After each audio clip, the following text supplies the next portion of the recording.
सातारा येथील महिला डॉक्टर आत्महत्या प्रकरणातील पीडित महिलेला न्याय मिळावा म्हणून कळवा रुग्णालयात तब्बल 120 डॉक्टरांचे एकदिवसीय काम बंद आंदोलन करण्यात आले। सध्या ओपीडी सेवा बंद ठेवली आहे। सध्या ओपीडी सेवा ही बंद ठेवली आहे। येणाऱ्या काळात न्याय महिलेला मिळाला नाही तर आपत्कालीन सेवा देखील बंद करण्याचा महिला डॉक्टरांनी इशारा दिलाय।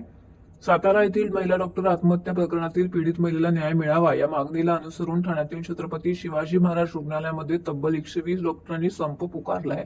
रुग्णालयातील डॉक्टर रुग्णालयासमोर हातामध्ये फलक घेऊन निदर्शने करतायत। पीडित महिलेला न्याय मिळावा, शासनाकडून आर्थिक मदत जाहीर व्हावी, महिला डॉक्टरांसाठी योग्यरित्या कायदे कानून तयार व्हावेत, सोबतच योग्य न्याय मिळाला नाही तर येणाऱ्या काळात आपत्कालीन सेवा देखील बंद पाडण्याचा इशारा यावेळी महिला डॉक्टरांनी दिला आहे। सोबतच GSIT गठीत केलेली नाही त्यावरही या महिला डॉक्टरांनी अविश्वास व्यक्त केला आहे।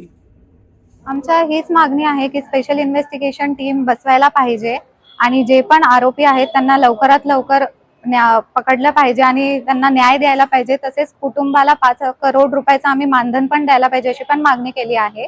आणि तसेच बाकी सगळे डॉक्टर लोक आहेत त्यांच्या पण सुरक्षेसाठी काहीतरी कायदे कानून बनवायला पाहिजे, याच आमच्या मागण्या आहेत।